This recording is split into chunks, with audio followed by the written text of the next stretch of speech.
반갑습니다. 안녕하세요 여러분, 지마테입니다. 사진 잘 찍고 댕기세요 여러분. 네, 지금 시간은 10시 49분이고요 네, 회사에 저만 있는데 이렇게 카메라를 키운 이유는 뭐냐면, 제가 2달 전인 8월 20일에 2020년 버전 사진용 카메라를 추천드렸었는데요. 그때 이제 중고 카메라랑 영상용 카메라도 추천드리겠다고 했는데 벌써 2달이 지났네. 그래가지고 DM으로 영상용 카메라 언제 추천하느냐는 댓글 너무 많아서 드디어 찍게 됐습니다. 제가 그동안 너무 바빠가지고 리프레스도 편집하고 포스트아이디 출연도 하고 포스트아이디 편집자 하신 것도 검수도 해야 되고 다른 것도 해야 되고 강의도 띄워야 되고 뭐가 많아가지고 제가 이제야 카메라를 켜게 됐네요. 죄송합니다. 일단 머리 바뀌었습니다. 이번 영상도 똑같이 네이버 최저가 기준이고, 근데 사진용 카메라를 할 때 네이버 최저가 기준으로 했지만 네이버 최저가더라도 그게 중고인 경우가 많았어요. 워낙 오래된 카메라를 추천드리다 보니까. 근데 이제 영상용 카메라들은 일단 조건이 먼저 4K가 되고 수입으로 되는 카메라들로만 뽑았습니다. 그래서 아마 2018년 이후 카메라들이다 보니까 중고가 아닌 거의 다 최신형으로 구매를 하실 수 있을 것 같아요. 그 점 먼저 알려드리고요. 제가 리스트업한 카메라들 중에 여러분들이 쓰고 있는 카메라가 없다고 하더라도 그 카메라는 가성비로서 접근하기 조금 어렵다, 최고의 가성비 정도는 아니다 라고 생각하시면 될 것 같습니다. 오늘은 가성비를 중점으로 생각했을 때 좋은 카메라들을 가격대별로 10만원부터 250만원까지 여러분들에게 추천해드리고자 합니다. 먼저 10만원에서 50만원, 솔직히 이 가격대의 카메라로 영상을 찍고자 하시는 분들이 양심이 없는 거예요.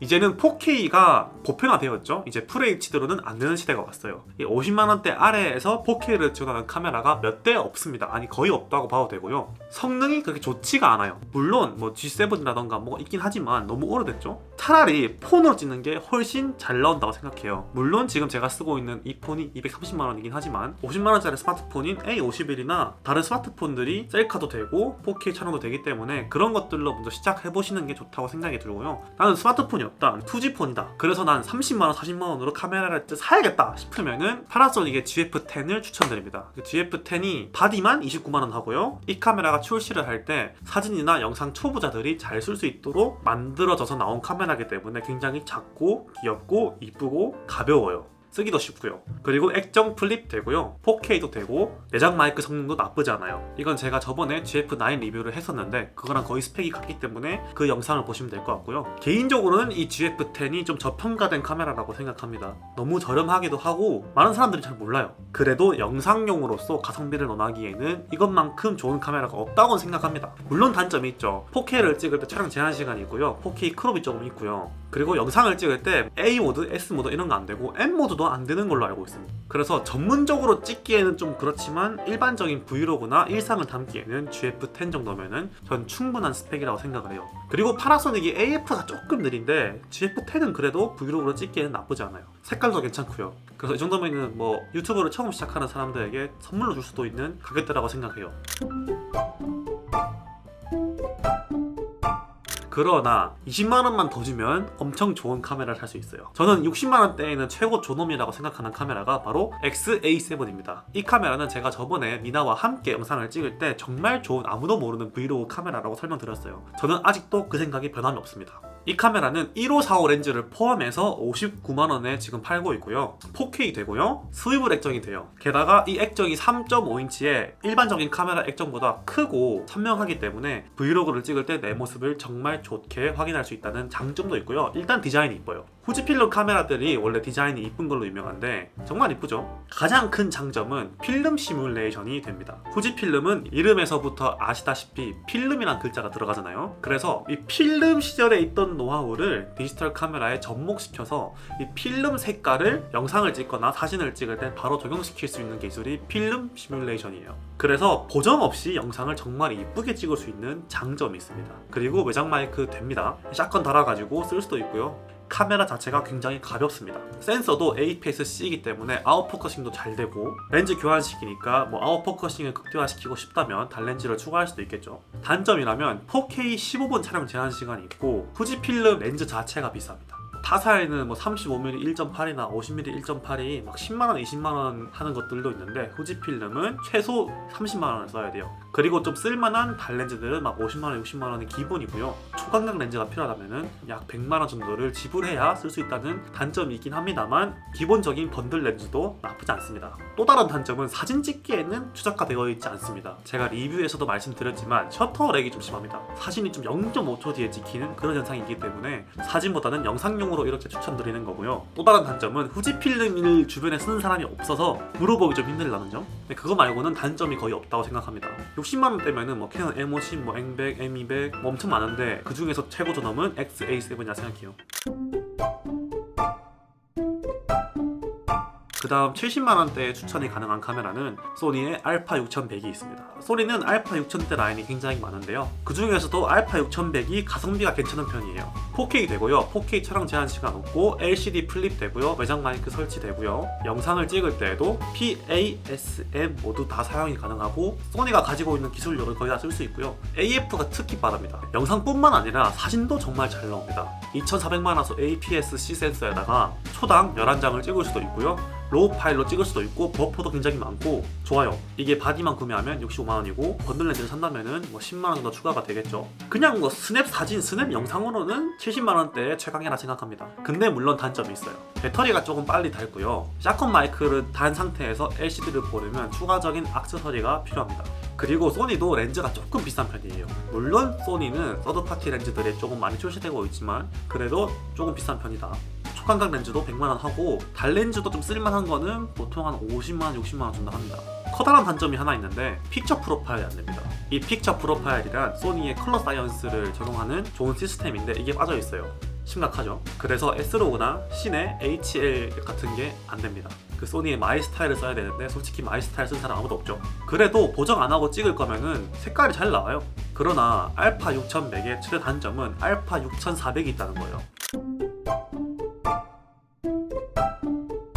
그 다음으로 추천하고 싶은 카메라는 알파 6400인데요. 이게 80만원에서 90만원은 왔다 갔다 하고 있어요. 지금은 97만원인데 약 1년 전, 반년 전만 해도 이게 80만원대였거든요. 알파 6400이 워낙 잘 팔리다 보니까 가격이 조금 올라갔어요. 그래도 가성비로서는 최고라고 생각합니다. 그 이유가 4K 촬영 제한 시간이 없고요. 4K 30p 되고요. 알파 6100이랑 같은 스펙인데 픽처 프로파일이 드디어 들어가요. 그래서 S로고2, S로고3, 뭐 시네3, 시네4, HLG 같은 컬러 사이언스를 잘 쓸 수 있다는 게 장점이죠.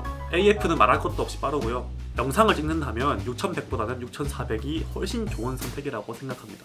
돈을 조금 더 줘서라도 6400을 구매하라고 여러분들에게 추천드리고 싶어요. 그러면은 조금 더 색깔을 이쁘게 찍을 수 있거든요. 물론 단점이 있습니다.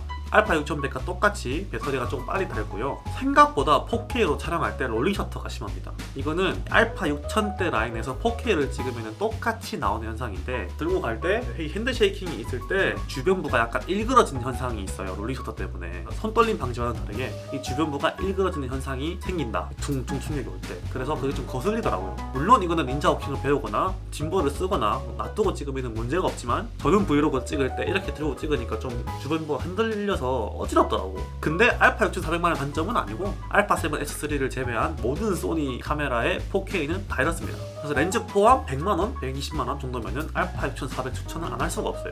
저도 두 대가 있습니다. 네, 그리고 다음은 이 영상의 가장 핵심적인 카메라를 추천드리고 싶은데요. 바로 100만원대 존엄이라고 생각하는 파나소닉의 G9입니다. 제가 8월 20일에 G9 추천드렸을 때 120만원이었는데 지금 130만원으로 오르긴 했습니다. 제가 G9 그렇게 좋다 하니까 가격이 올리더라고요. 근데 이게 왜 사진, 영상 모두 다 100만원대 최고냐면 이게 작년 중순까지는 아니었어요. 근데 작년 말에 펌웨어 업데이트를 해줍니다. 파나소닉은 GH5라는 최고의 영상 카메라가 있는데 거기에 있던 스펙들을 다 G9에 넣었어요. 그게 뭐냐면 4K 10비트 422 30p 내장 레코딩이 돼요. 그리고 4K 60p 10비트 420 촬영도 됩니다. 제가 이때까지 설명드렸던 카메라들은 다 4K 8비트 420이었어요. 이게 8비트랑 10비트가 뭐가 다르냐면 8비트는 약 1600만 개의 색깔을 표현할 수 있지만 10비트는 약 10억 개의 색깔을 표현할 수 있습니다. 420이랑 422의 차이는 픽셀 디테일 차이가 있어요. 색깔 표현이랑. 그렇게 4K를 찍을 수 있는 카메라 중에서 가장 싼 게 이 G9이에요. FHD 180프레임 촬영도 가능하고요. 그리고 손떨림 방지가 기가 막힙니다. 이게 파나소닉의 특장점이기도 한데 거짓말 조금 더 보태서 거의 진보를 쓴 것처럼 촬영이 돼요. 소니, 니콘, 캐논의 손떨림 방지보다는 좀 더 상위 호환이라 생각합니다. 그리고 편법으로 6K 영상도 찍을 수 있어요. 6K 포토로 들어가서 6K 포토 S/S 모드로 두면 15분간 6K 10비트 420 촬영이 가능합니다. 게다가 브이로그도 쓸 수 있어요. 파나소닉의 로고 프로파일 이름이에요. 이거 브이로그 아니에요. 그래서 포스트 프로덕션에서 영상 색깔을 잘 입힐 수도 있고, 파나소닉은 원래 색깔 설정을 좀 상세하게 할 수 있거든요. 그래서 그냥 찍더라도 색깔이 좀 이쁘게 나와요. 10비트니까. 그렇다고 사진이 나쁜 게 아니죠. 2000만화소에 전자식 20년사, 기계식 12년사 되고요. 방진, 방적, 방한 다 되고요. 풀사이즈 HDMI 들어있고요. 8000만화소 고해상도 모드도 있고, 사진을 찍은 다음에 초점을 맞출 수 있는 포스트 포커스 기능도 있고요. 나이트 모드도 있고요. 다 있습니다. 파나소닉의 플래그십 카메라다 보니까 모든 기능들이 거의 다 들어가 있어요. 가장 큰 장점은 렌즈가 싼 거예요. 이 파나소닉 렌즈들이 정말 쌉니다. 풀프레임 카메라들과 비교했을 때 거의 절반 이하의 프라이스로 같은 화각을 맞출 수 있어요. 큰 장점이죠. 물론 단점이 있습니다. 파나소닉은 AF가 정말 구려요. 그래서 파나소닉 G9을 쓰시는 분들은 거의 매뉴얼 포커스로 쓰신다고 보면 되고요. 영상을 찍을 때는, 사진을 찍을 때는 좀 빨라요. 이게 왜 그러냐면 파나소닉은 콘트라스트 AF를 쓰기 때문에 초점을 맞출 때 이게 윙 하는 버블링 현상이 있어요. 그 문제점이 있고, 마이크로 포서드 센서를 쓰기 때문에 센서가 좀 작아서 야간에 찍거나 어두운 실내에서 찍으면은 노이즈가 많이 생길 수 있어요. 그렇기 때문에 극한의 심도 표현이 불가능해요. 풀프레임에서 f1.8의 심도를 내려면 마포에서는 f0.95 렌즈를 써야 됩니다. 물론 그런 렌즈가 있지만 좀 그렇다. 그래서 이 파나소닉 G9을 사용하시기에는 난이도가 조금 있는 편입니다. 이 초점 때문에. 많은 영상을 잘 찍는 기술이 있기 때문에 스펙이 좋은 카메라를 정말 좋은 가성비에 쓰고 싶다면 파나소닉 G9이 최고 가성비라고 설명드리고 싶어요. 그래서 처음 사시는 분에게는 추천드리진 않아요. 가성비는 최고다.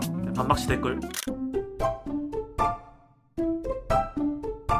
그 다음 150만원대는 사진 편이랑 똑같이 좀 애매합니다. EOS RP는 영상용으로는 4K 성능이 좀 떨어지고, 알파 6600은 크롭바디라서 150만원 정도 주고 크롭바디 사기에는 좀 애매하다고 생각을 합니다. 그나마 니콘 Z6를 추천드릴 수 있는데, 니콘 Z6는 또 제약이 있어요. 레코더가 있어야 진정한 가성비용 카메라가 되거든요. 레코더가 있으면 12비트 로우 되고 10비트 찍을 수 있고 N 로그 찍을 수 있는데, 이 레코더가 없으면 N 로그도 찍을 수가 없고 10비트도 안 되고 SD카드도 하나밖에 안 들어가기 때문에 그렇게까지 극한의 가성비를 채우지 못하는 것 같아요.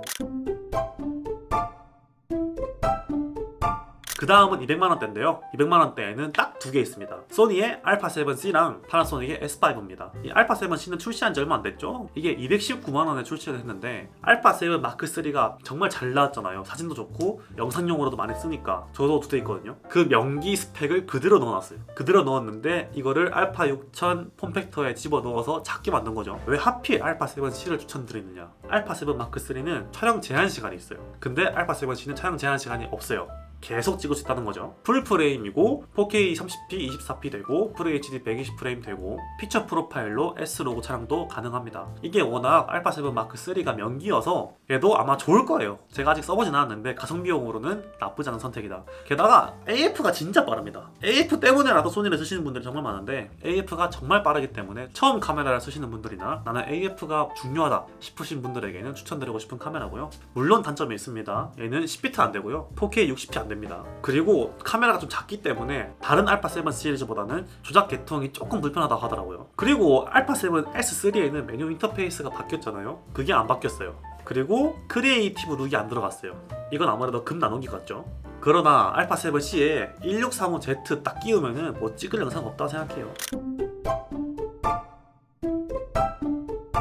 파나소닉의 S5입니다. 이건 제가 저번에 리뷰를 했죠. 이거는 파나소닉 앰베서더라서 추천드리는 게 아니고요. 정말 가성비가 좋다고 생각합니다. 알파7C와는 다르게 4K 10비트 422 30p 되고요. 24p 되고요. 4K 10비트 420 6p도 됩니다. FHD에서도 180프레임이 되고, 일반적으로 4K를 찍을 때에는 촬영 제한 시간이 없기도 합니다. 그리고 브이로그도 됩니다. 이 다른 파나소닉 카메라들은 이 브이로그를 쓸 거면 키를 주고 사야 되거든요. 근데 S5는 브이로그가 들어있습니다. 최고 장점은 번들 렌즈가 20에서 60mm입니다. 타사는 24부터 시작하거나 28부터 시작하는 경우가 많은데, 초광각 렌즈를 사려면 추가로 60만원을 주고 163으로 사야 되잖아요. 근데 파나소닉은 20부터 시작하기 때문에 이 번들 렌즈 하나로 초광각부터 망원까지 다 쓸 수 있어요. 이 렌즈도 리뷰를 했는데 정말 다용도로 쓰기에 최고라고 생각합니다. 단점이라면 AF를 꼽을 수 있는데 이 S5는 파나소닉에서 가장 진보된 AF 기술을 가지고 있어요. 일반적인 파나소닉이 워블링이 있다면 S5는 워블링이 거의 없고 물체를 잘 잡아요. 특히 브이로그용 카메라로 출시를 한 거기 때문에 얼굴 인식을 했을 때 검출만 잘 되는 게 아니라 얼굴을 잘 따라다닙니다. 이에 대한 스트레스가 거의 없어졌어요. 그래도 타사보다는 약간 느립니다. 또 방한 성능이 빠졌어요. 파나소닉 카메라들은 방진 방적뿐만 아니라 추운 데에서도 잘 찍을 수 있도록 방한 성능을 넣어주는데 그게 빠졌어요. 그리고 SD카드가 2개 들어가는데 한 개는 UHS-1입니다. 그리고 사진용으로 쓰기에는 버퍼가 조금 작고 연사가 좀 느리더라고. 그게 단점. 그러나 사진 결과물은 정말 좋습니다. 가성비로는 정말 최고라고 생각합니다. 그리고 250만원 이상은 알파7 S3가 있긴 한데 걔는 물론 좋긴 합니다. 그런데 그 정도 이상 가면은 캠코더를 한번 생각해보세요. 뭐 블랙매직 디자인이나 코모도를 살 수도 있고 그런 분들은 알아서 사겠죠? 또 내가 ZV-1이나 RX100 그리고 뭐 G7X 같은 거를 추천드리지 않냐면 걔네들은 가성비용 카메라가 아니라 편리한 카메라예요. ZV-1만 해도 80만원이고 RX100만 해도 100만원이 넘어가는데 그 정도 가격이라면은 소니의 알파 6100이 더 낫고요. 그렇지 않더라도 후지필름의 XA7이 영상용으로는 더 낫다는 얘기입니다. 네, 여기까지가 가성비로 설명하는 최고의 영상용 카메라였고요. 반박시 댓글 적어주세요. 근데 아마 다들 이렇게 생각할걸? 나랑 비슷할걸요? 그렇죠? 자, 오늘 영상은 여기까지고요. 다음에는 조금 더 재밌고 유익한 영상으로 찾아뵙겠습니다. 슉! 여기 다 안 가려지네?